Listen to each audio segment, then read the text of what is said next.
kami persilakan.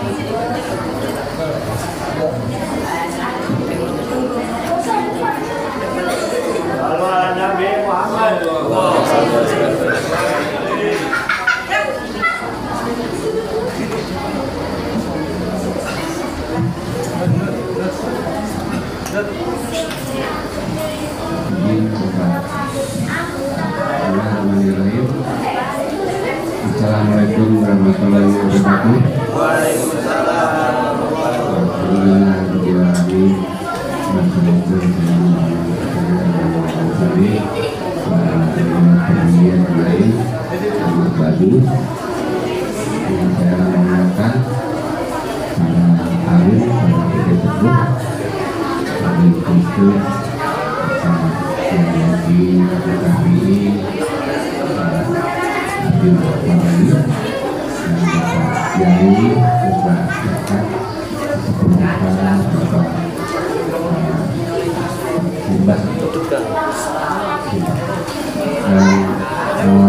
Bapak Ibu, para hadirin sekalian, serta adik-adik,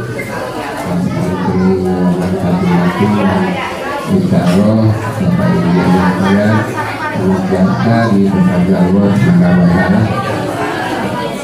Alhamdulillah, puji syukur kehadirat Allah SWT sekarang sangat berbicara. Pada didoakan Nabi Muhammad SAW serta keluarga dan sahabatnya, serta penduduknya sampai ini. Kami pada kesempatan ini mengucapkan alhamdulillah dan terima kasih pada penduduk kami yang telah menggunakan tahun baru tahun baru 2040 dan tadi sudah disampaikan oleh pembawa acara, mudah-mudahan di tahun baru ini kita menjadi lebih baik dalam segala hal. Ini adalah kami juga selain satu itu tentang hari raya tahun baru Islam masih dirayakan dengan berbagai kegiatan. Mungkin ada pawai, itu ada pawai di kampung kami. Ada juga yang seperti kita sekarang ada doa, ada zikir, ada mungkin nanti ada anak yatim ya, ada berbagai hal untuk meningkatkan iman kita kepada Allah Subhanahu wa Ta'ala. Seperti tahun bersama ada 4 bulan yang disisihkan Allah Subhanahu wa Ta'ala.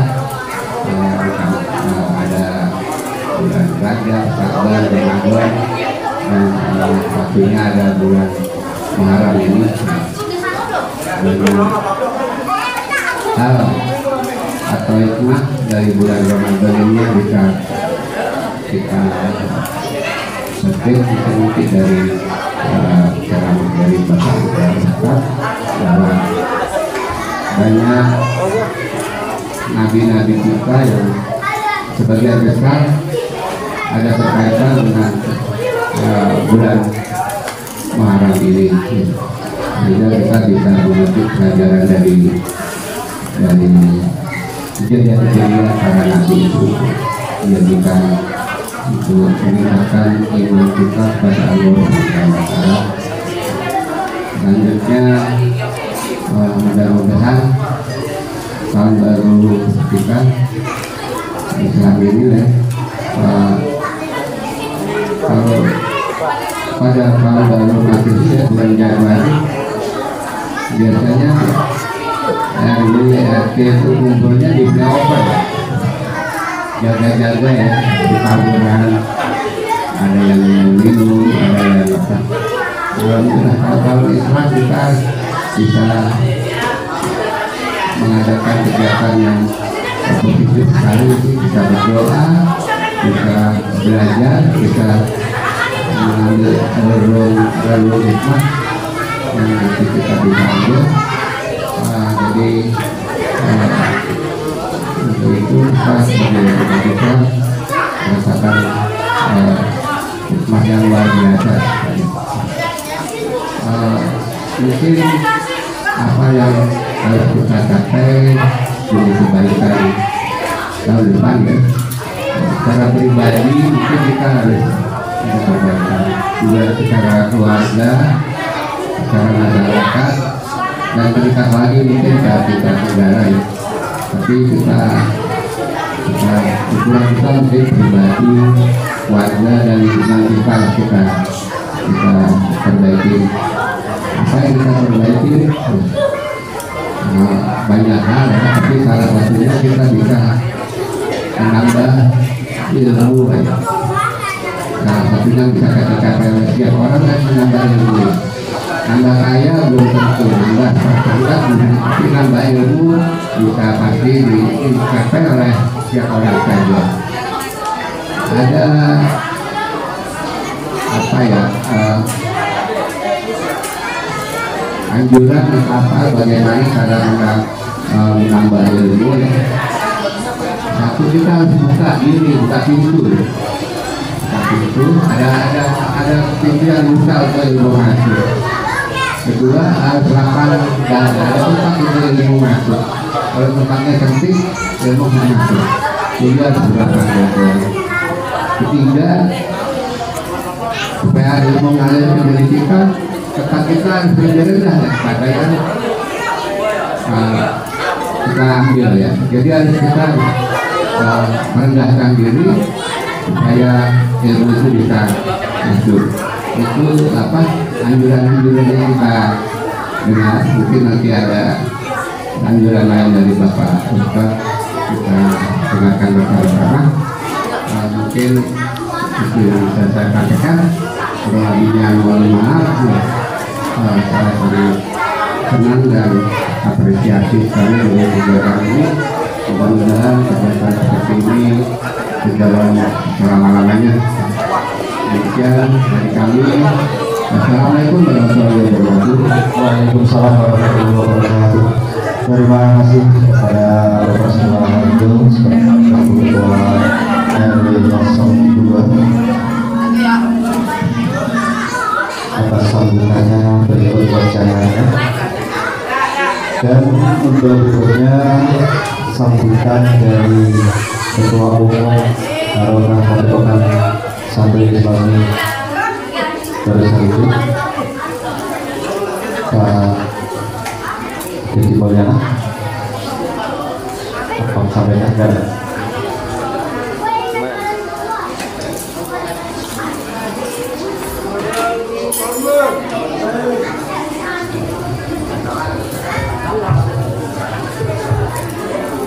Baiklah, Pak Deddy Mulyana menyampaikan kepada saya untuk berikutnya, yaitu Bapak Jaya Bisari dan Pak Dhani untuk menyampaikan sambutan atau perkembangan berikut nanti ada masalah yang kita tunggu dan kita dengarkan bersama-sama. Untuk Bapak Jaya Bisari dan Pak Dhani, Abdullah Dhani, kami persilakan. Sallu ala Nabi Muhammad.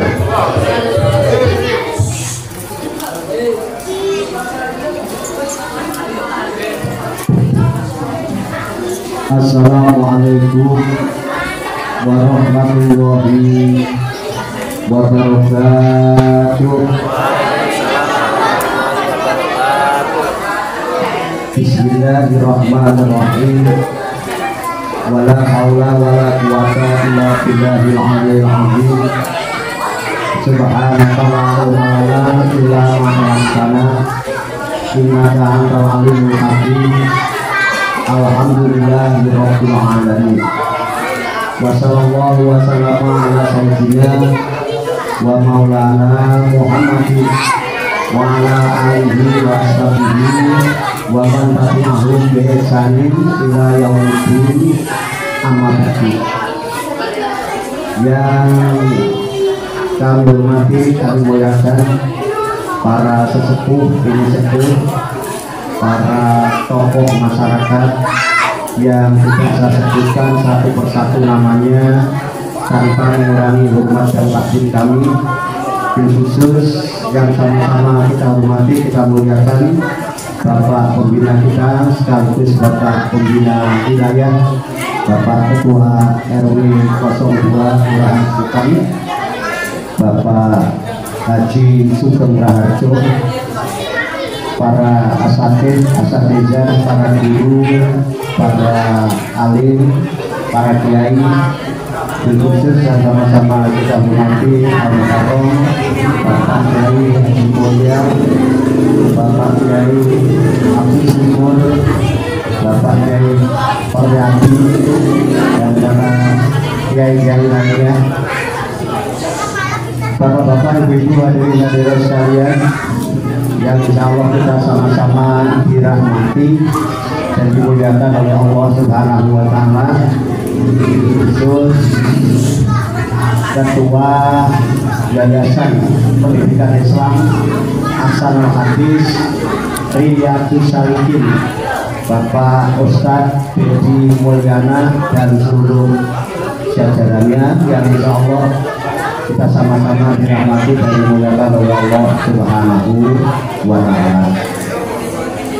Alhamdulillah wa syukurillah, dengan izin Allah pada kesempatan malam hari ini kita masih dapat berjumpa dan berkumpul kembali bersama-sama bersilaturahmi dalam rangka Qiyamun Zikri Halaqah Dzikir.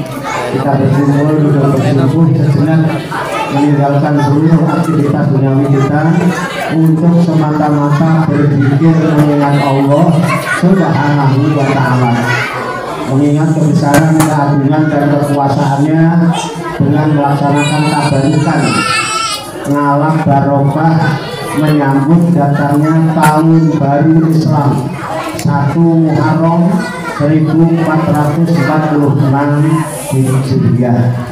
Ini malam tirakatan, malam suro namanya ya. Suran itu malam tirakatan. Tirakatan itu ngurangi pikir. Saya dapat input, orangnya sudah almarhum, dia pesan hidup ini kalau kepingin panjang umur, awet muda seperti Jawarto, bahagia di dunia ini, syaratnya kurangi tidur, banyakan ngopi ya. Kurangi tidur, banyakin ngopi. Nanti mumpung bulan Suro tirakatan, yang kopinya habis tolong dijoki. Mana yang tukang joki tadi? Tidak, kopinya habis dijoki itu ya. Kopinya kalau habis ambil di gudang ya, itu gudang dari Salihin. Itu kalau perlu kopi, perlu gula, beras, kalau mau gula kurang nanti ambil aja ya. Stok masih banyak. Enggak dikunci enggak. Ya ambil aja kalau bukan. Ya silakan ya. Alhamdulillah tentunya kita berharap kepada Allah Subhanahu wa Ta'ala semoga dengan wasilah tabarukan kita menyambut datangnya tahun baru 1 Muharram 1446 Hijriah ini, Allah Subhanahu wa Ta'ala berkenan membimbing kita sekalian menuju jalan kesempurnaan ilmu, kesempurnaan iman, kesempurnaan ihsan, kesempurnaan Islam, serta kesempurnaan hidup dalam berserah diri kepada Allah Subhanahu wa Ta'ala secara totalitas, secara kafah. Dan semoga Allah Subhanahu wa Ta'ala memberikan kepada kita sekalian kuwah ilahiyah, ilmu ladunia, sehingga ilmu yang telah kita kaji, ilmu-ilmu yang telah kita pelajari, dan seluruh aktivitas seluruh kegiatan kita sehari-hari dari mulai bangun tidur hingga tidur kembali dijadikan oleh Allah Subhanahu wa Ta'ala sebagai ilmu yang berfaedah untuk kehidupan kita di dunia wa dunia wal akhirah, serta dicatat dan dinilai oleh Allah Subhanahu wa Ta'ala sebagai amal ibadah kepadanya yang telah kita jadikan bekal ketika kita kembali pulang menghadap kehadiran Allah Subhanahu wa Ta'ala dalam keadaan khusyuk khatimah qabul ya rabbal alamin. Bapak Ibu hadirin dan hadirat sekalian yang dirahmati Allah Subhanahu wa Ta'ala, saya selaku pengasuh Padepokan Santri Islami Darussalikin sekaligus mewakili Ketua Yayasan Pendidikan Islam Ahsanul Hadis Riyadhus Shalihin. Tadi bisikin saya, Pak, tolong diwakilin aja satu-satu. Biasanya yang ngirim wakil itu kepalanya, yang wakilnya gitu ya. Nah sekarang kembali. Jadi pengasuhnya yang harus jadi wakil ketua. Baik, saya selaku pengasuh Padepokan sekaligus mewakili Ketua Pengurus Yayasan Pendidikan Islam Ahsanul Hadis Riyadhus Shalihin dan seluruh jajarannya. Kepada bapak-bapak dan ibu-ibu sekalian, kami mengucapkan terima kasih sekali lagi kepada ibu-ibu dan bapak-bapak sekalian. Kami ucapkan terima kasih.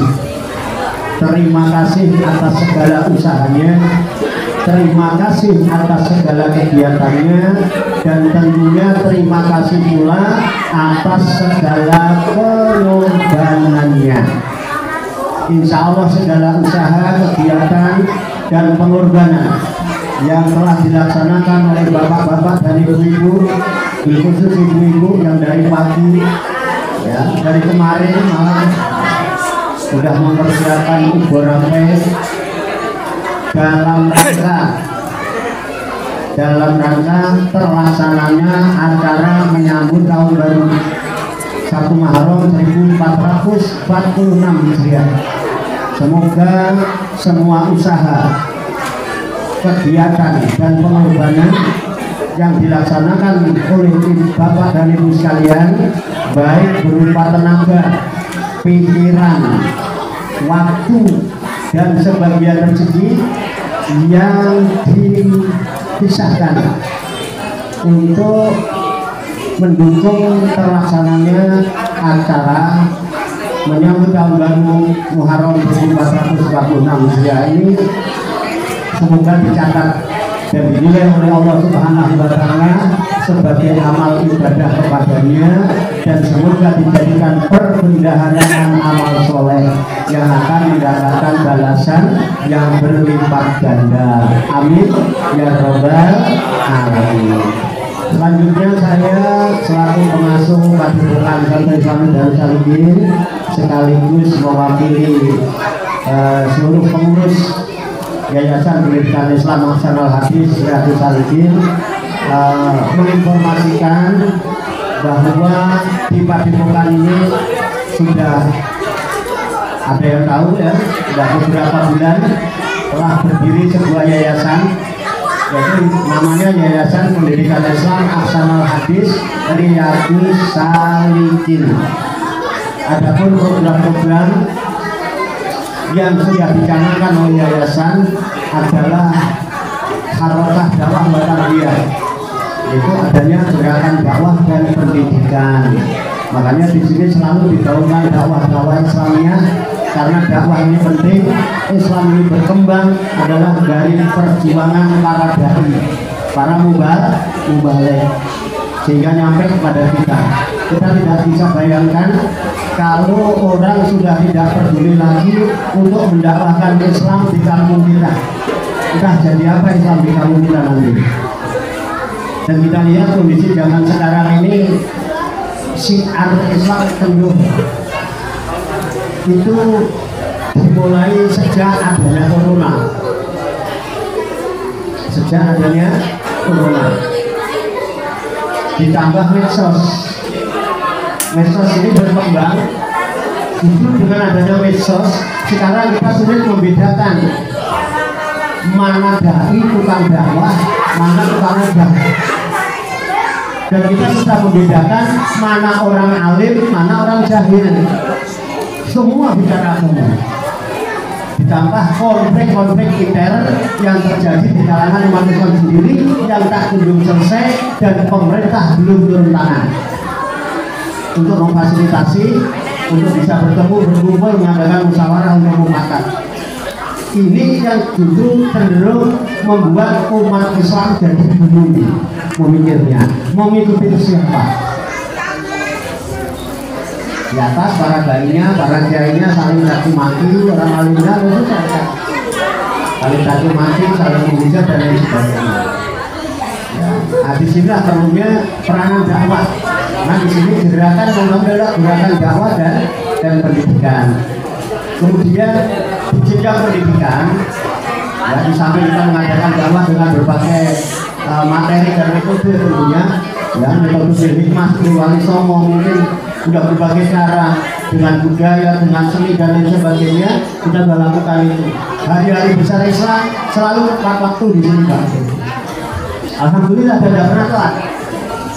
Istighosah, manaqib, Dhikrul Kamilah sebulan 4 kali. Sebulan 4 kali kumpul-kumpul begitu. Selasa Kliwon kita ada Dhikrul Kamilah, Senin Legi, besok sebetulnya itu jadwal rutin istighosah. Karena kebetulan saat ini bertepatan 1 Muharram, kita majukan daripada besok ibu-ibu masak lagi. Terus belum belanja sekarang. Jadi kita majukan istighosah jadwalnya jadi malam hari ini. Kemudian setelah ini besok 4 hari lagi, itu hari Kemisnya malam Jumat Kliwon, nanti ada manaqib. Syekh Abdul Qadir Al-Jilani kumpul-kumpul lagi begini. Itu di luar hari besar Islam. Belum acara silaturahmi bulanan, ya, silaturahmi secara umum itu bulanan, pengajian umum, sifatnya siapa aja boleh datang, kita bisa dialog, bisa ngobrol-ngobrol sambil ngobrol. Jadi 1 bulan itu 4 kali untuk kegiatan dakwah di luar hari besar Islam. Ini di kegiatan dakwah yang kita lakukan.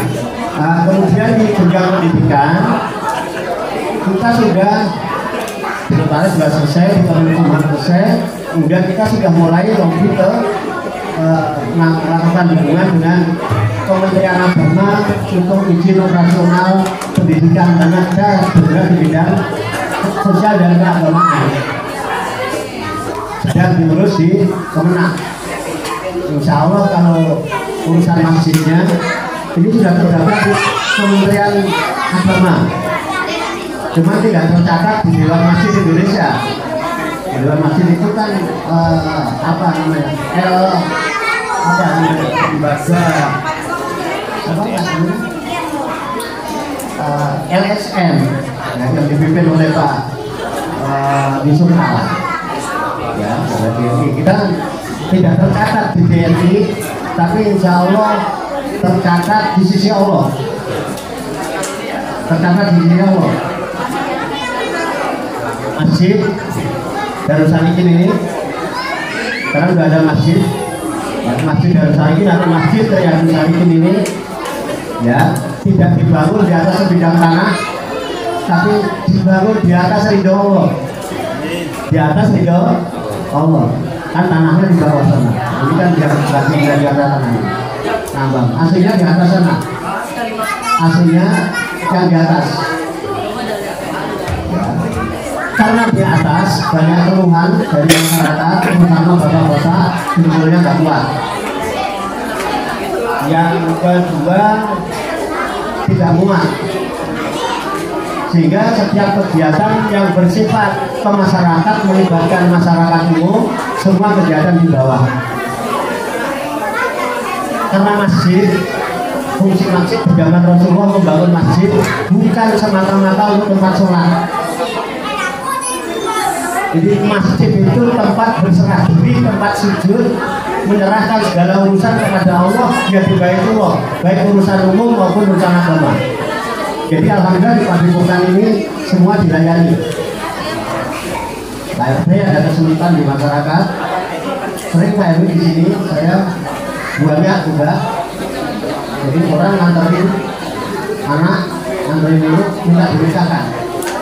Alasannya kenapa nggak ke KUA? Ditolak oleh KUA. Kenapa alasannya? Belum cukup umur. Belum cukup umur. Ya udah ditunda aja nanti kalau belum cukup umur. Tidak bisa Pak. Emang kenapa? Bagi yang kebetulan yang nanti itu aja. Ini ada banyak masjid, banyak sama itu. Kita layani. Ada orang datang ke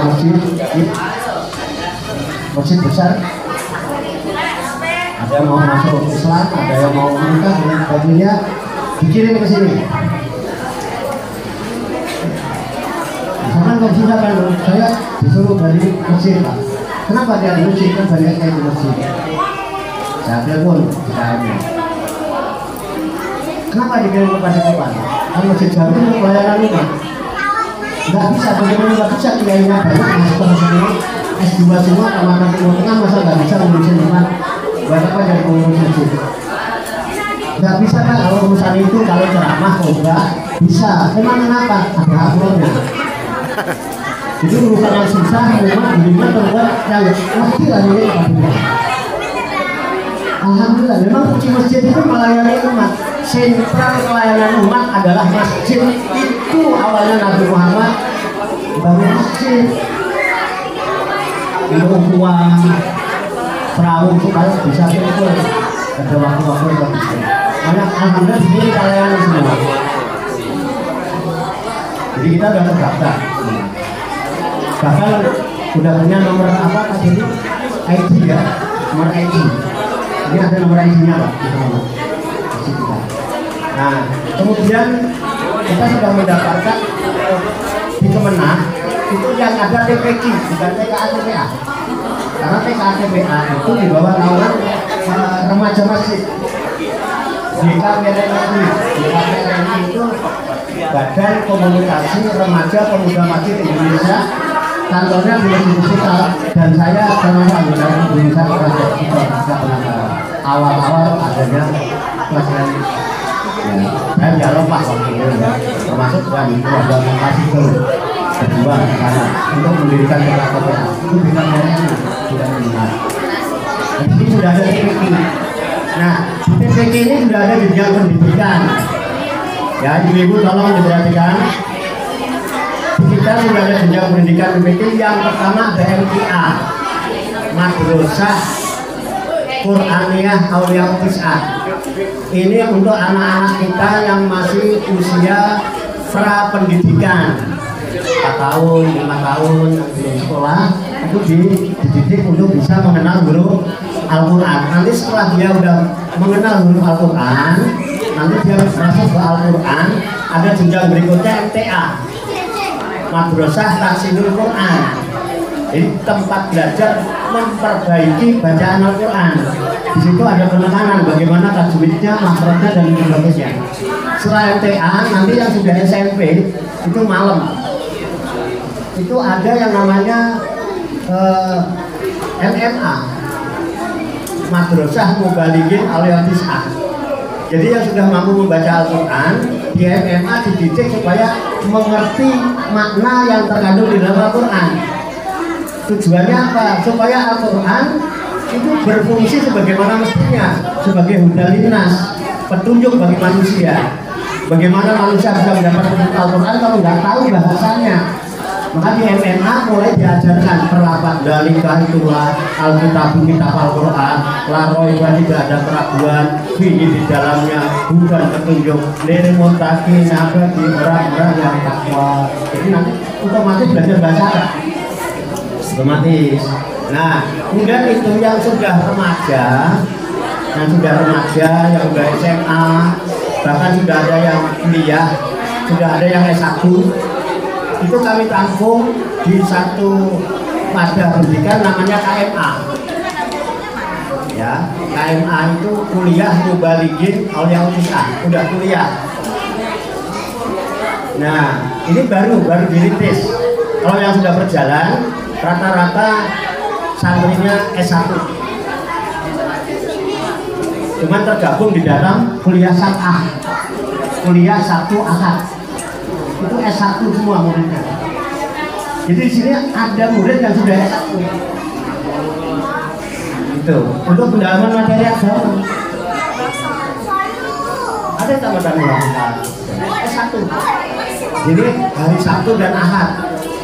Nah, yang sekarang baru dirintis ini KMA, kuliah mubalighin auliyaul tis'ah. Ini disiapkan untuk kaderisasi para mubalik, para dai, para calon-calon khotib dan imam, supaya musola imamnya nggak ngawur. Bacaan bahkan kan jadi imam, Pak, pakai speaker lagi. Kadang-kadang kita tahu ngajinya, tahu apa, kita jadi imam. Masjid itu atau udah baris, borong-borongan. Nggak layak kalau masjid jam begitu. Nah, di sini saya siapkan, belum dipublikasikan. Ini saya informasikan kalau kebetulan ada pengurus masjid, pengurus musola, KRW bisa informasikan ke warga. Kalau mau ngirim utusan dari musola atau masjid-masjid, silahkan kirim ke Darussalim, nanti ikut pendidikan KMA. Jadi KMA itu kuliah mubalighin auliyaul tis'ah. Untuk sementara ini pertemuannya 1 minggu sekali, setiap hari Selasa pukul 20. Jadi malam Rabu. Itu untuk kaderisasi para imam dan para dai. Apalagi isu-isu dari pemerintah dengan mengaturnya para mubalik di medsos itu akan dihadirkan sertifikasi. Jadi nggak boleh orang sembarang khotbah harus punya sertifikat. Penceramah harus punya sertifikat, kan gitu. Walaupun baru diremuk ya, belum tahu dapil apa belum. Nah, di KMA insya Allah akan disiapkan sertifikat. Cuman untuk intern sementara sertifikatnya per 1 semester. Siapa yang belajar 1 semester nanti diberikan sertifikat semester pertama. Kalau ikut lagi baru semester 2. Dan untuk jenjang selanjutnya yang berminat ingin untuk mengikuti pendidikan S1 bisa di sini. Kami sedang lobby dulu yang ngobrol sama Pak RW, alhamdulillah ada buahnya Pak. Jadi kesepakatan untuk kerjasama kita bersinergi dengan SETAINU, Sekolah Tinggi Agama Islam Nahdlatul Ulama. Itu jenjangnya S1 nanti. Memang kampusnya yang sekarang ada di Serpong Tangerang. Kalau kita keberatan kan ke kampus, nanti belajarnya di sini, dosen yang berangkat ke sini. Kesepakatannya begitu. Nah, belum ada hitung-hitungan. Dan alhamdulillah di sini semua jenjang pendidikan hitung-hitungan, Pak. Guru ada 11 orang. Jadi pagi untuk pendidikan umum ini diinformasikan kepada Bapak dan Ibu sekalian yang punya putra putri atau cucu yang belum bisa masuk SD, bawa ke sini pagi. Kita bisa belajar bimbel. Kalau untuk meningkatkan prestasi di sekolah bisa dimasukkan bimbel. Yang kepengen bisa bahasa Inggris ada English skill, itu pagi Pak. Sudah ada, sudah 1 semester itu ya. Kemarin sudah mengeluarkan sertifikat, ya Pak Dedi untuk bimbel. Sudah. Kemudian mulai pukul 16 atau pada asar itu kegiatan MIA dan MTA. Untuk MMA-nya nanti sesudah sholat maghrib. Makanya diharapkan sholat maghrib di sini, habis sholat maghrib langsung belajar sampai isya, habis isya baru kira-kira jam 8 atau setengah 8 pulang.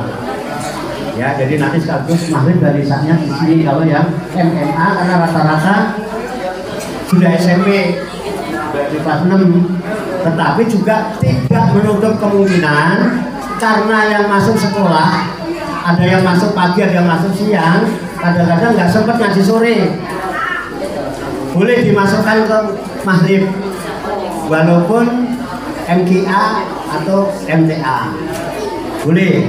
Yang nggak sempat jam 4 silakan diantar ke sini sholat maghrib, dari maghrib baru belajar sampai isya boleh. Yang anak-anak MTA yang sore yang nggak sempat bisa malamnya.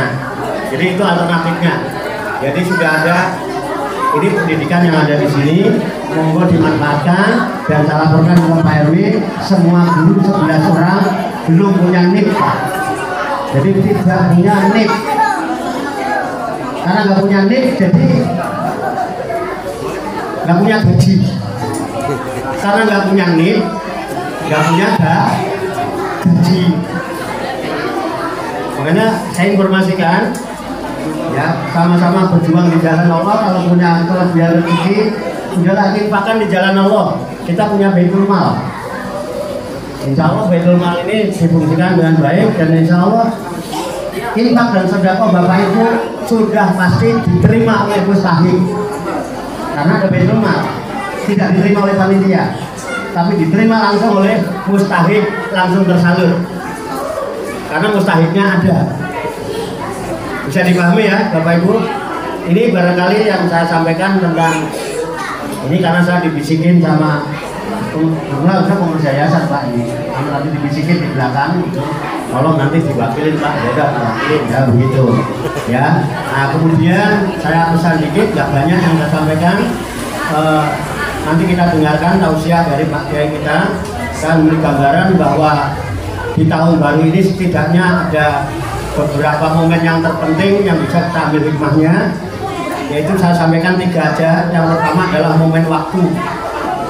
Ya, waktu ini sangat penting sekali, karena kalau bicara tahun itu bicara waktu. Dari detik berjalan menjadi menit, menit terus berputar menjadi jam, jam berputar menjadi hari, hari berputar menjadi bulan, bulan berputar menjadi tahun, tahun berputar terus lama-lama habis. Itu menurut matematika. Tapi pada dasarnya waktu kita yang sebenarnya, hakikatnya waktu kita adalah sekarang, saat ini, di sini. Ini waktu kita. Waktu kita kapan? Sejak keluar masuk napas kita, selama keluar masuk napas kita, inilah waktu kita. Jadi kalau napas kita keluar, nggak masuk lagi, selesai, udah nggak punya waktu kita. Makanya mumpung napas masih keluar masuk sekarang, saat ini, ayo kita berusaha untuk menjadi baik. Dan untuk menjadi baik, ini pilihan diri sendiri, tidak perlu ditentukan oleh orang lain. Jadi untuk menjadi baik ditentukan oleh pilihan diri sendiri, bukan ditentukan orang lain. Dan kita pun mampu berdiri saja hanya dengan menggunakan kedua kaki kita sendiri, tidak bisa berdiri pakai kaki orang lain. Jadi untuk jadi baik atau buruk itu pilihan. Ayo mumpung napas keluar masuk, tetaplah jadi baik walaupun orang mengatakan tidak baik. Atau tetaplah jadi baik walaupun orang menjelek-jelekan kita. Kalau orang menjelek-jelekan kita, kemudian kita ikut jelek, itu sama jeleknya kita. Buat apa kita dewasa kalau kita hanya untuk membalas keburukan orang? Untuk apa kita sekolah tinggi-tinggi kalau ujung-ujungnya hanya bisa menirukan keburukan orang lain? Nah ini waktu, manfaatkan waktu. Sekarang saat ini di sini mulai dari diri sendiri dan dari hal yang paling kecil. Kemudian setelah waktu muhasabah. Ayo selama ini kita dikasih waktu, Allah udah dikasih apa? Udah berapa tahun dikasih waktu untuk apa? Nah, kita perbaiki. Alhamdulillah kalau banyak baiknya kita tingkatkan, kalau kurang baik ayo kita berusaha untuk menjadi baik, yang sudah baik supaya lebih baik. Kemudian yang ketiga, hijrah. Karena tahun baru ini dihitung dari hijrahnya Nabi. Ada hikmah hijrah. Mari kita hijrah. Hijrah minal batin ilal haq. Dari yang benar kepada yang hak. Hijrah dari kebohongan menuju pada kejujuran. Kita udah banyak kebohongan selama ini. Ya. Sudah kita suka bohong, akhirnya kita juga dibohongin juga. Banyak kepalsuan kebohongan yang beredar pakai dibungkus baju kebenaran. Kita harus waspada. Untuk itu terutama generasi anak-anak kita, Allah mengingatkan wal yaksal ladina la taraku min khalfihim dzurriyyatan di'afa khafu alaihim wal yattaqullaha wal yaqulu qawlan sadida. Jadi wal yakhsal ladina law taraku min khalfihim, dan hendaklah orang-orang itu punya rasa takut, rasa khawatir kalau nanti dia meninggalkan generasi-generasi dzurriyyah keturunan-keturunan di apa yang lemah. Lemah apanya? Pertama lemah ilmunya, dua lemah akidahnya, tiga lemah syariah ibadahnya, keempat lemah akhlaknya. Keempat ini kalau lemah, otomatis ekonomi dan kesejahteraannya akan lemah. Ayo kita didikkan anak kita dan mari syiar Islam kita besarkan di kampung kita. Kalau kita siapa lagi? Syiar Islam sudah mulai keluar. Di masjid sepi. Pengajian baru itu sejak corona. Sejak corona itu keberadaan umat sudah mulai lemah dengan masalah ini. Ya, karena banyak hal-hal yang diragukan, meragukan dan lain sebagainya. Karena kondisi di atas sudah begitu. Yaitu wajar kalau ada kerbau berantem di kebun yang rusak menjadi rumputnya. Kalau ada kerbau berantem di kebun di lapangan, rumputnya menjadi. Nah, mudah-mudahan kebun sadar. Jangan pada berantem pun, kasihan rumput-rumput ini. Ya, bingung mau ngikutin siapa. Gitu ya. Nah, jadi itu oleh sebab itu saya mengajak bapak-bapak ibu-ibu sampaikan kepada masyarakat. Kami juga boleh tadi sampaikan di kecamatan ada kumpul besok pawai, dan di Darusalikin juga besok jam 7 pagi santri-santri kita pawai. Jadi dari sini ke Cibinong, dari Cibinong sana nanti ya keluar Bekasi. Begitu ya? Iya, iya. Tapi pawai kan? Jadi besok jam 7 pawai, tolong ibu-ibunya ikut. Dan kalau ada tetangga masyarakat kita yang pada ikut, ayo kita siarkan Islam di kampung kita. Silakan mau pakai pakaian apa boleh, tapi kalau mau pakai pakaian pengantin, saya ada pakaian pengantin lengkap di atas dan pakaian daerah termasuk itu karena anak saya dulu pernah sekolah rias. Ada semua. Kalau mau pakai pakaian adat di atas ada. Ya, kalau pakai pakaian pengantin yang cara dada nggak boleh. Terserah ibu-ibu nanti pakai pakaian apa, bapak-bapak pakaian apa. Besok kumpul jam 7 berangkat, setar Pak Dedi dari lapangan badminton. Jangan kaget gitu lah. Masa jam 7 ini ngantuk gambar. Ketum. Panglima ngantuk jam 7. Ya, kumpulnya di sana. Dari dulu, nanti silakan setarnya, kemudian jalurnya kemana. Ya, kalau mau ikut kecamatan langsung ke kecamatan. Ya, tapi bawa kendaraan sendiri. Kalau mau naik odong-odong ke kecamatan boleh. Sudah sampai ini. Saya punya ikut itu. Ya, kan saya kan sudah tua jadi biar yang muda-muda. Karena itu sudah dari semua ormas ada. Ya, itu informasi yang saya sampaikan. Ayo kita siarkan lagi kampung kita. Demikian, banyak kekurangannya, banyak kesalahannya, saya mohon maaf. Wassalamualaikum warahmatullahi wabarakatuh. Waalaikumsalam warahmatullahi wabarakatuh.